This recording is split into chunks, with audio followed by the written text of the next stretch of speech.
ડભોઈ ખાતે આવેલ finance company દ્વારા એક યુવક સામે છેતરપિંડીની ફરિયાદ દાખલ કરી છે।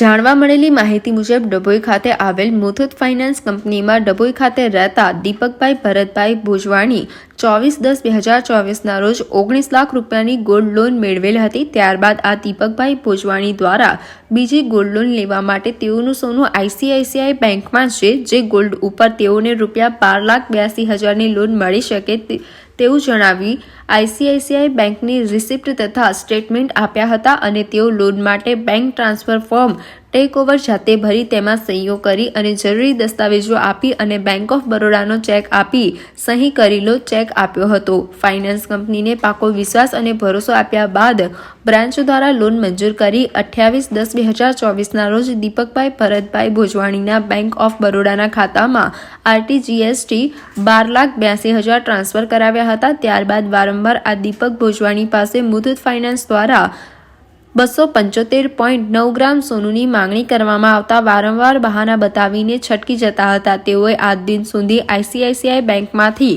ગોલ્ડ લાવીને એમને આપ્યું નથી કે જમા કરાવેલ નથી, જેથી દીપકભાઈ ભરતભાઈ ભોજવાણી રહેવાસી Muthoot finance private limited gold જમા નહીં કરાવતા ફાઇનાન્સ કંપની સાથે વિશ્વાસઘાત અને છેતરપિંડી કરેલ હોય તેમની વિરુદ્ધ કાયદેસરની કાર્યવાહી કરવાની માંગ કરેલ છે। સમાચારોના સતત અપડેટ મેળવવા માટે લોકમત ન્યૂઝને YouTube ઉપર સબસ્ક્રાઇબ કરો, બેલ આઇકોન દબાવો અને અમારી સાથે જોડાયેલ રહો Facebook, Instagram અને Twitter ઉપર।